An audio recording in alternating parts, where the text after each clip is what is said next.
Well, welcome back to another episode. We've got Daniel Feltbeck from Cura Home Maintenance. We're going to deep dive on the model that he has that might be something that you might be interested out there. That's the home service industry is a recession-resilient industry. Everybody needs home maintenance, and Daniel's model puts it all together. They do a 33-point inspection and maintenance routine on people's properties, homes. This, I believe, has a recurring revenue model, which is very important, right? Because recurring revenue is always good. So we're going to dive into the model here. We're going to learn about who might be a good operator of this type of business model. And you might not need to be handy, but a good businessman, because you could probably hire out the maintenance techs. So welcome back to the show. Thanks, Beau. It's great to be here. So let's just dive in on some questions. So a lot of people out there, they want to start their own business, and they might be transitioning from W-2 and really don't have the skill set to go start something from scratch. So you have a licensed model where they can replicate what you've done numerous times and bring that into their market and have support and structure. So does this model have to be like an owner operator, or could it be somebody who's like, look, I want to own a business, I want systems, and I want to hire the technicians? What are the options here? Yeah, it can be both. And I think the disclaimer, I mean, a lot of people always answer a question with, it depends. But I think I'm going to give you a disclaimer. If you're wanting to own a business with your hands off, anything, you want to start a Subway and you want to be hands off, or anything from small to big scale. If you want to be hands off, you're going to need the upfront money to hire a manager who can be hands on. I mean, that's just the way it is. We're not like programming a robot in a factory to print money for you. You're going to have something. So the people that we're currently working with are more hands on, looking for a long-term plan. A lot of them are like 1 to 5 years of growing and scaling it, having managers in place so that it's more hands off at that time. But if you're starting a new business, if you want to be hands off, you're going to want a little bit of capital to hire someone that's going to be hands on for you. Okay. Like somebody like myself who's not necessarily handy, I know I could probably change out air filters at the house and things like that, but I wouldn't mind working in the business, not necessarily. But with the model work for somebody like me where I'm, hiring the right technicians, obviously I have to spend the time. It's a business. It's got a lot of moving parts. I'm doing sales. I'm doing that. But this could be, in theory, a semi-passive business, meaning you have a manager or you're doing management and putting in the key players to fill the trucks, to do the inspections and the maintenance services. Yeah, you hit it right on the head, Beau. Like our vehicles, when we equip them, we don't have a skill saw, we don't have a hammer. We're not handyman. And when I'm looking for a technician to hire to add to our team, I'm actually looking for someone that has no experience, because they're significantly easier to train than someone who comes in and be like, well, I already know how to do this. So we're looking for people that have very minimal experience, and we can teach you. We have, for every single thing that we do, we have a who, why, what, when, how, and then how to prevent callbacks on it. How to prevent an insurance claim from your dishwasher filter leaking or whatever it is. I feel like we've seen it all, but I'm sure, we're still learning, of course, but we just have so much documentation on that and how to train people in. So it's no experience required. We hire guys sometimes that are 18 years old. They're right out of high school. They just don't want to go to college. They want to start a career in the home service industry. And that's actually better than someone who maybe you're a handyman or like a home inspector, two people that know a lot about homes and how to fix things. A lot of times with their preconceived ideas, they come in and they'll actually make a mistake because they're not as open to our training schedule as what a typical person would be. That makes sense. I talk to a lot of people that want to buy businesses. They want to, get into a model. They probably don't have the idea. They have no idea what they want to do. And I say, well, the home service industry is multi-billion dollar industry, right? And everybody needs, things done to their home. So what's the process to get trained up? Okay. Like me, I'm not handy. I pay the fee to get licensed through your company. And I want to get trained up. What does that training look like to learn the 33 item list and then what to do and, what parts I need to carry in my truck and all that good stuff. Yeah, we will help you from as little to as much as you need. If you have no home service experience, like you've never, been a carpet cleaner or like a painter, like you've never done anything in the home, you're probably going to want to come and spend about 8 to 9 business days with us. So about a week and a half. If you have home service experience, which a majority of people that have purchased licenses from us, they do, they're spending 5 business days with us and they're going home and they're ready to go. So we're giving them an entire inventory list of everything you need down to the SKU number and the website to purchase everything for your vehicle, showing you YouTube videos, how to set it up. So we're really giving you a how-to guide on how to set every single thing up. So if you at home, we'd probably start with, hey, let's do a week of training and see how you feel from that. But fortunately, through like going through COVID, a lot of people got so much better at training over, through like Zoom.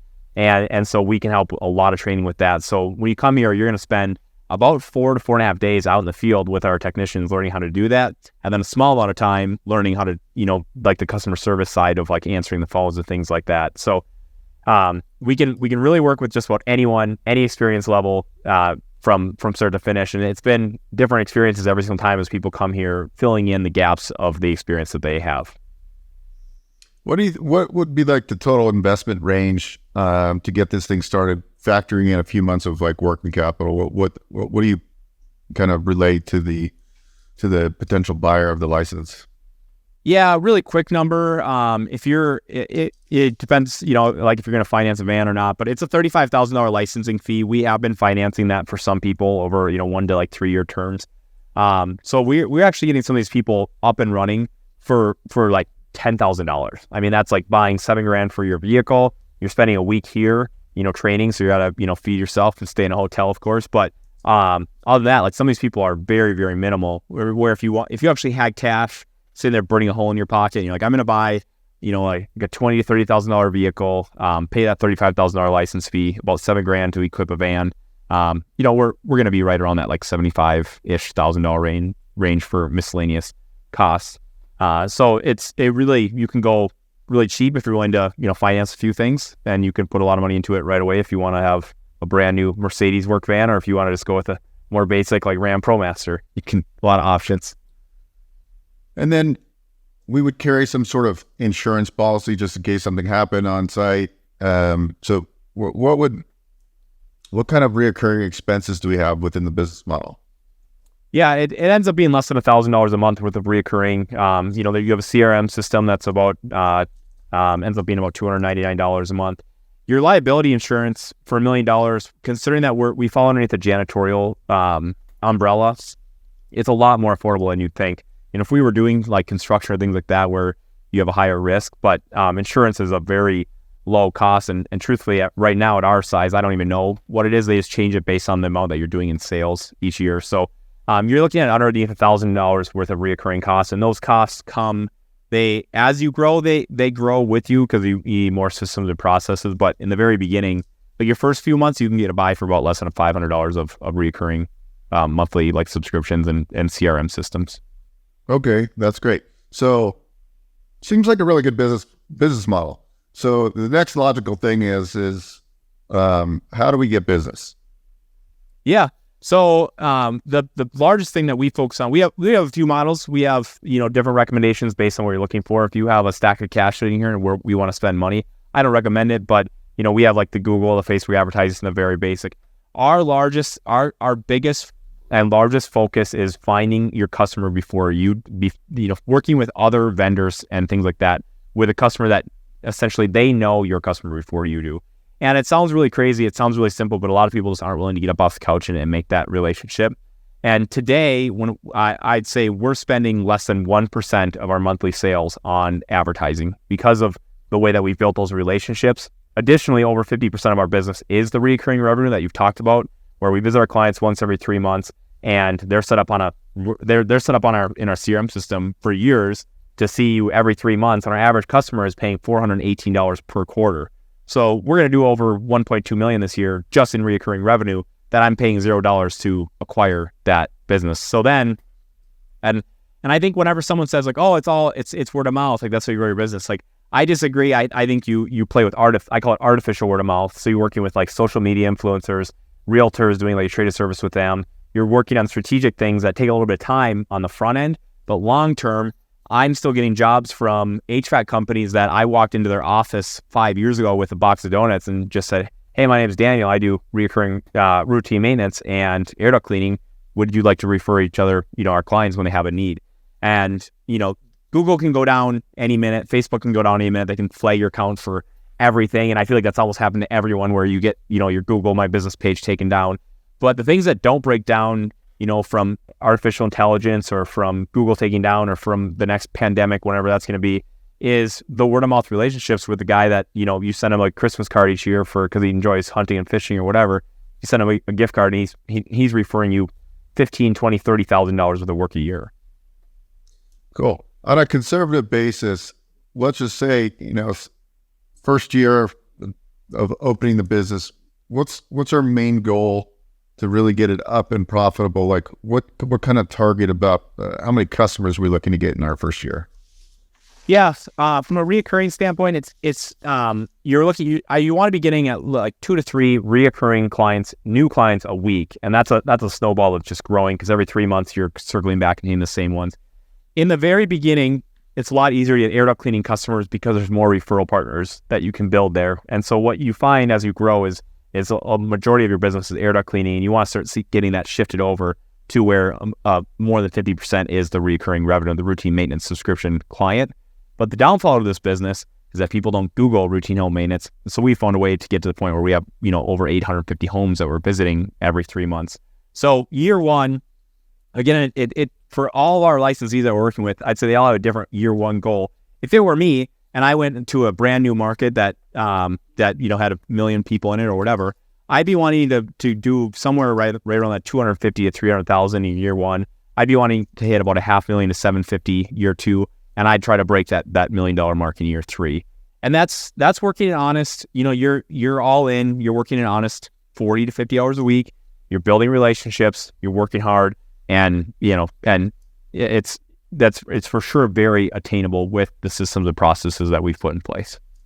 Hey, how's everyone doing? This is Beau, the host of the Investor Financing Podcast, and I want to personally invite you to an online event I'm doing September 26th at 4 p.m. Pacific time. You can go to franchisefastpitch.com to find out more information, but I'll give you just a quick overview about the event. The event is an online event. It's free, and it's really going to showcase some different semi-passive franchise concepts. I have 5 franchisors coming to present on their unique concepts. You're going to learn about their business models, a day in a life of running this type of business. What are the requirements to own and operate this type of business? What are the potential earnings for a business like this? It's going to open up your mind. I get a lot of booked appointments through this YouTube channel. A lot of people are looking to do business acquisition or to buy a franchise. This is a great event to come learn.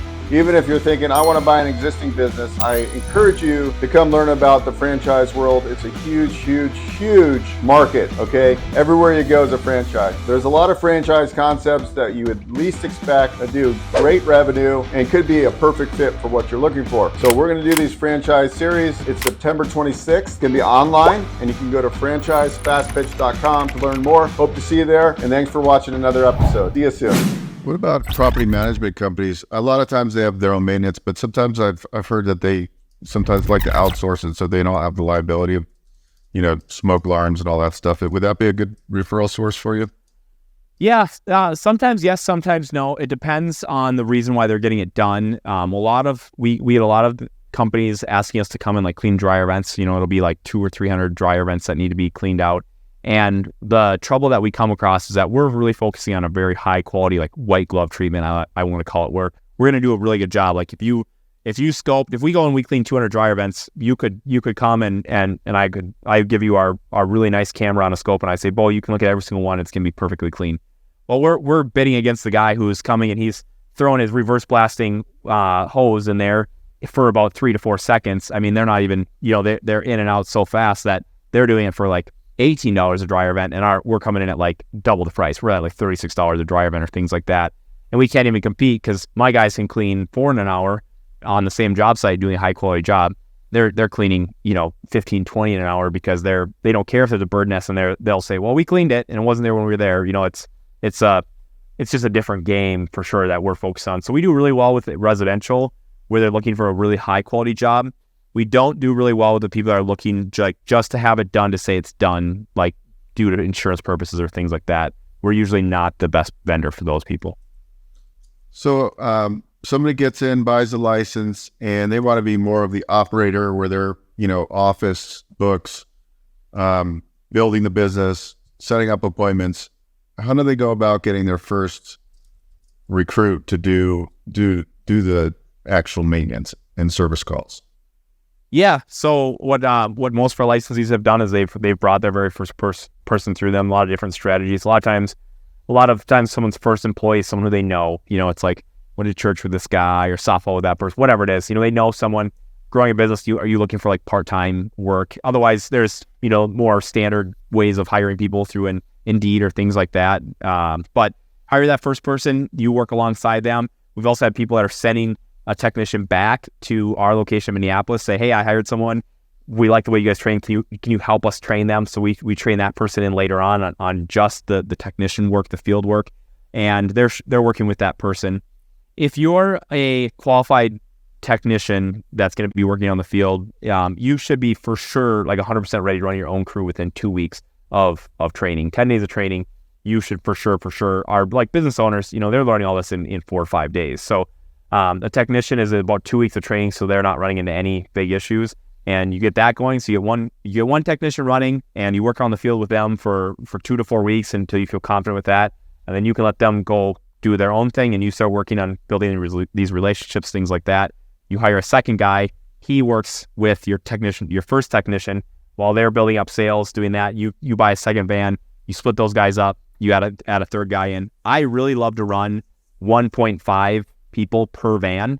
And obviously you can't cut someone in half, but if I have 10 crews, I'm trying to run, I want to employ 15 technicians. That makes up for, if we have a big day, we can send 2 guys there. If 1 or 2 or 3 or 4 guys call in sick, which has happened, we don't have to cancel a $1,200 to $1,500 day because a few people are sick or the kid gets sick or things like that. We can keep running efficiently by having a couple extra people on staff. Oh, that's interesting. So one piece of clarity. So that 2 week, do you actually train that first technician? Do they come to who trains them for 2 weeks? Yeah, we're happy to train them in, and we have had people take advantage of that, the licensees, or they're training in with the business owner. That first 2 weeks are on the job with them in their location. It's either or. Okay. And if we chose to send them to you, is that built in? Is there another service fee in the licensing agreement?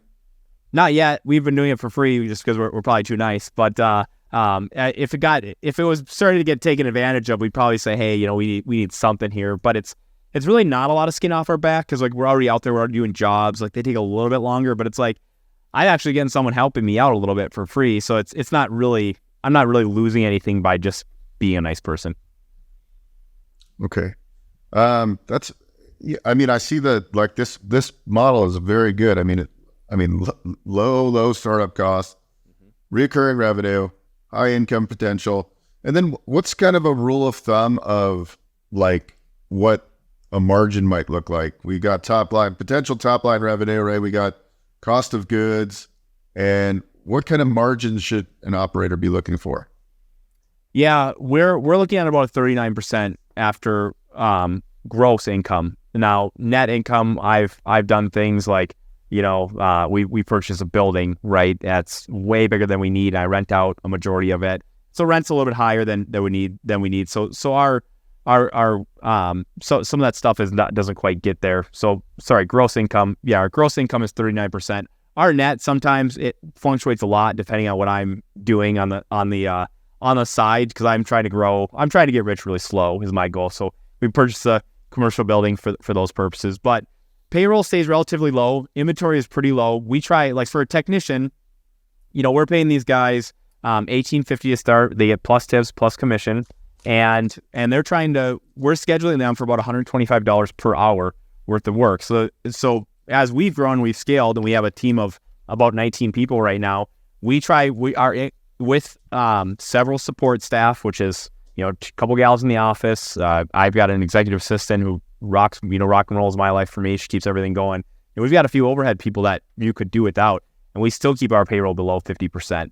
Inventory is a low cost. You'd be amazed at how low you can keep things when you buy in bulk. We get like a semi full of softener salt every couple weeks. We work out deals with filter suppliers and things like that because we're a very abnormal client for them. We're buying, tens of thousands of dollars worth of inventory on a regular basis from these guys. So we keep our costs very low there. And to get started, I don't need brick and mortar. If I had a garage, like a decent sized garage, I could be stuffing all the filters in, right? Yep. I mean, yeah, realistically, you need, it's so minimal. I mean, you get, because I ran this out of my garage up till we got to 3 crews. And at that time, I had a dinky little 2-stall garage, and my wife really wanted to park inside. And so just on the sides of her vehicle, I had a couple shelving units, and our inventory is pretty tight then. It's you're basically, as you're running out, you're getting more. And now we have now we use up about 4,000 square feet of a warehouse, but we're 7 years in. So in the very beginning, I highly recommend that you run this out of your garage to keep costs as low as possible. And let's just say I was running the business and I had one tech. Mm-hmm.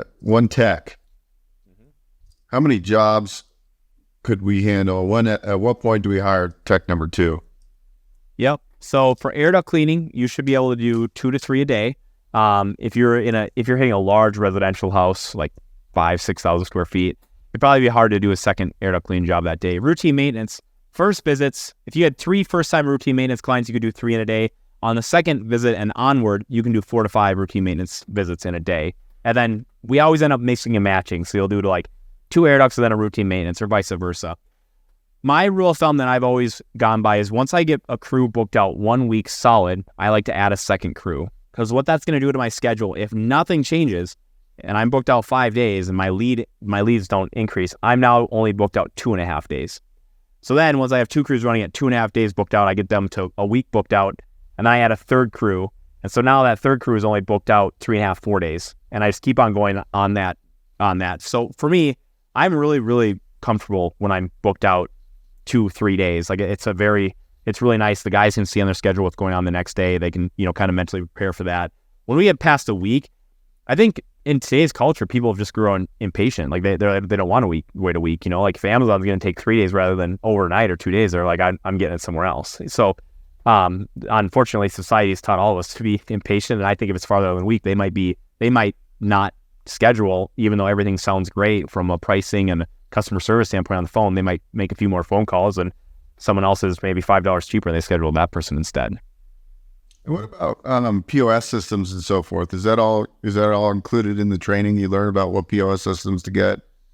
Yeah, we provide all that. We've gotten discounts on all of it for our licensees. We have a system, it's called Dunzo, and through the sequence that we've set up, if you called today, Beau, and you submitted a lead and we called you and you didn't answer, the follow-up system on that with sending you a text message, you'll get a voicemail pop up, an email follows up. I don't even know the exact sequence because we set it up so long ago. But what I do know is that it changed our close rate without changing any of our scripts, the way we talk on the phone, without changing any pricing. It changed our close rate from 27% to 44%. Like, that's an insane amount just by having this one system in place to help our clients. Additionally, there's things that like our CRM system can't do that this one adds in, like sending our clients a text message 24 hours before their appointment. And you'd be shocked at how much that reduces the amount of people that reschedule on you and things like that. So all of our systems, all of our processes, Beau, it'd almost be like if you said, hey, I want to come in, I want to buy your business from you, teach me everything so I can run it. There's not one single thing that we don't show you. I mean, it's a wide open book of here's everything that you need to help you be successful. Ready to start your own business? Join us at the Franchise Fast Pitch event on Tuesday, September 26th at 4 p.m. Pacific. Explore 5 semi-passive franchise concepts. Each franchisor will have 10 minutes to provide quick insights into their brand and why their franchise model should be your next venture. Don't miss this opportunity to discover exciting business ventures ahead.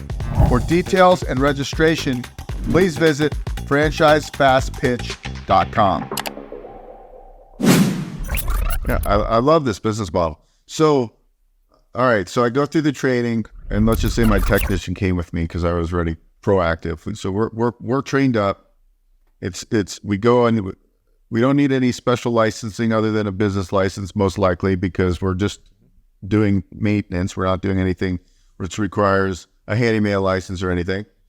So we get our business license. We set up our website. Now, under the licensing agreement with you, we could name it, Beau's Home Maintenance Service, LLC or whatever. So we're ready to go. So do you have a playbook for like launch? Okay, launch. Set up your Google business. What is that launch that first week or two where you're getting your name out there? How does that look?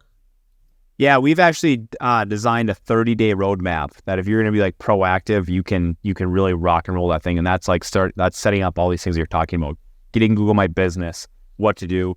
We have to change it a little bit because we know someone might be coming in and saying, hey, I have a existing list of clients that I've done work for, home service, like I've done handyman for them or home inspections for 5,000 people. Okay, perfect. Let's, get a, newsletter type style. Let's get this blasting out. But yeah, we have steps on all that stuff, and we basically coach or encourage. We're walking through that with you, saying, "Have you done this yet? Have you done that? Here's a list of everything you've done." For a company our size, the amount of documentation that we have is it's insane because it's like everything we've ever done, we've just documented it with the goal of if I die one day or get hit by a Mack truck on the way to work, it can continue on. So I want to see Cure Home celebrate 100 years old. So we have a 30-day roadmap that's going to get you from nothing to you scheduled your very first client. And then we use your resources and your experience that you currently have to help get that going as quickly as possible.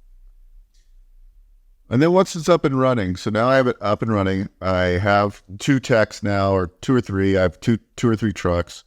I hire a part-time office manager to customer service. Is there a point where I can kind of, ease off the gas because I've set this up and everybody's running, where I can almost take a semi-passive role where I'm really just a business owner that's working on the business, not in the business? Yep. I would say if you continue doing everything that we recommend doing, it's going to be somewhere between that 3 and 5 year mark where you can really step back a lot. I'd say right now, Cure Home is still aggressively growing our Minnesota location. We're going to see somewhere between like 25 and 40% growth this year, depending on how our fall goes. And I would say realistically, I'm working on that business roughly 10 to 15 hours a week. Like I'm actually actively working on it. And otherwise I'm working on like these, licensing or a few of the other things that we have going on. So it depends. It really depends on what your goal is, what your growth is. Are you trying to hit $1 million? Do you want to be 5? Do you want to be $10 million company? But yeah, you get the right people in place, which is huge. And we give all the tips and pointers of personality traits that we're looking for to be in these certain roles. And it can grow really, really well. I do think it's great as an owner. I always recommend that you still stay in touch with your business. Otherwise you come back and things are going completely different than the way you thought they were. But, spending a few hours on your business each week is for sure something that someone could plan on doing if they follow all of our recommendations somewhere between the 3 and 5 year mark. And then the technicians, you said about $18.50 an hour. It might change based on where they live if it's a real high cost living. And then right. Did you say you have a commission structure? So if they do, how does that work? How do you incentivize them to grow so they stay with you, right? Because if you pay them good and then they're also incentivized to like, hey, if you do this, this, and this, you get paid instead of $20 an hour, you're making X amount per hour. How does that work? Yeah, so we have a commission structure where if we send you out to a job and let's say we put on the schedule for you air duct cleaning and you upsell any one of those reoccurring revenue, the routine maintenance side of the business, which is 33 items. It's so easy to do because you walk outside, clean the dryer vent, and you look at the AC unit and it has a sweater on it. So you take a photo. Hey, Susie, I noticed your AC unit was dirty. Usually it's $129 to come here, but I'm here today. I'd be happy to clean it for you for $89 because I'm already here. If they do that, they get a 50% commission on anything they upsell. It ends up being kind of a wash for the company, but but I think it's a win for 2 reasons. Number one, they're having a conversation with the client that, hey, we have these additional services that we offer. And number two, why I think it's a big win is because the guys are making more money because they're bringing more money into the company. So it got to the point I was having a conversation with one of our guys who had been working for me for 4 years. He's like, I want to make more money. And I looked at him like, yeah, me too. And, more money in, more money out. Like, how can we get more money in? And I go, I can incentivize the people who are bringing more money in by doing this. And we played around with different percentages on that. I think we started at 20 and no one was doing it. Went up to 25, no one was doing it. finally I said, I'll go up to 50. Like, at least there I'm not losing money on it. And so they're still paid hourly while they're doing those additional services. And last week, one of my guys broke the record for the most upsells on one single job. He upsold $705 worth of items at one job. So he got like a $352.50 commission for that one job. And he's a technician making $20 an hour. That's not reoccurring. You pay him a one-time 50% or? Yeah, just one time. Yeah, one time. So if you're getting reoccurring, it works out for the business owner. Yeah, 100%. Yep. But then they can make, an extra couple $100 per week, which if you're making $20 an hour, a couple $100 a week is significant. Yeah, they're probably going out and having a really great time at the bar on Friday night after payroll because they, they made that extra commission. So, yeah, most definitely. And the age rate, you have young technicians, and I'm imagining some people that worked in the trades and they want something to do and they're kind of the retiree age, but they're handy type of people.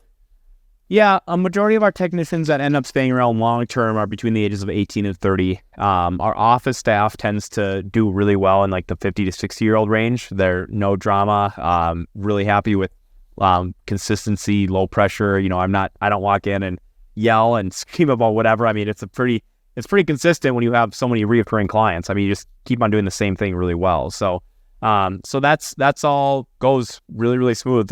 We've had like I said, Beau, the trouble with older people, or not older people, the problem with an individual that has a lot of experience in the home service industry, like a handyman or a home inspector, when they start saying I know a lot, like on day 1 or day 2 of training, I have a lot of red flags raised, because when you start saying I know, I believe and I feel there's something psychological that starts turning off the learning in your brain, and you're just done. You're not learning, and you're going to make a really expensive mistake. And we've made those mistakes. We've had major insurance claims because you didn't screw in the dishwasher filter all the way, and so the washing machine filter, and the client runs the washing machine the next day, and the washing machine happens to be on the top floor above their kitchen, and this is a $1.2 million house. So that water leaking for a half hour upstairs causes $10,000 worth of damage in minutes because it leaks into their kitchen. I mean, that's the kind of things that's like, it's just not worth it.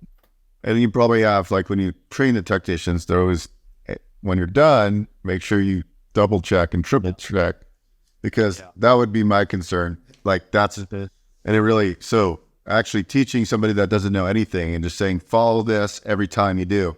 Like when I go to Jiffy Lube, how they change the oil and how they have their double checks. That's like, to me, that's what I would need too. Because every time I leave my house, I have to double check my garage that it's shut, right? Like, and that's the way I would be, because you have to be careful, and you have to make sure your technicians are extremely careful so they don't get you in. It's going to happen, right? Over time, you do enough home maintenance, there's going to be an issue that pops up every once in a while, but being preventative. So I guess, like, if you get some old school guy that's an expert and he wants to do it his way, that's not really the model that works best for what you're showing. You're saying, just do it this way. It's proven, and it's the way to do it. Yeah. So that's, Yeah, we've done a few things to help with that.